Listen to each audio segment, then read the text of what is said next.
Good morning every one. कस्तो हुनुहुन्छ हजुरहरू? सन्चो सुविस्तै हुनुहुन्छ होला भन्दै आशा गर्दै आजको ब्लग चाहिँ यहाँबाट सुरु गर्दैछु। र यहाँ यो डगी चाहिँ हेर्नु न, पुरा के भएको नि यसलाई।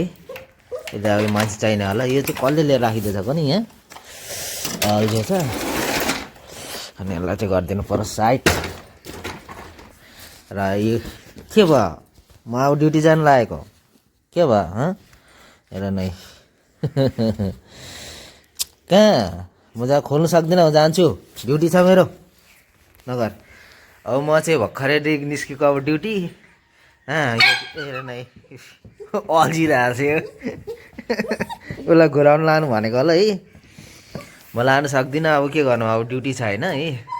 निस्केको म चाहिँ पुरा ड्युटी। अब उसलाई चाहिँ बाहिर जानु भनेर चकचक गरिरहेको छ।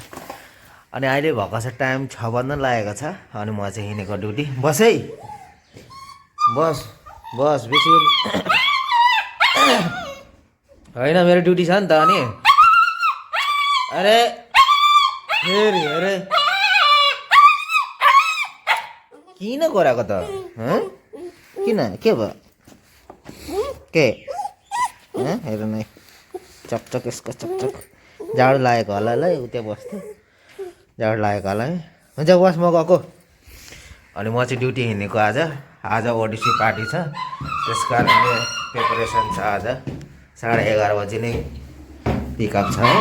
अनि त्यस कारण हेर न, त्यो हल्ला गर्दैछ। अनि अन्धेरै छ। अनि बाहिर चाहिँ पुरा शीत परेर के पुरा हल्ला गर्दैछ त्यो। अनि बाहिरको वेदर चाहिँ यस्तो छ, यति ठन्डा छ नि त, पुरा ठन्डा छ नि।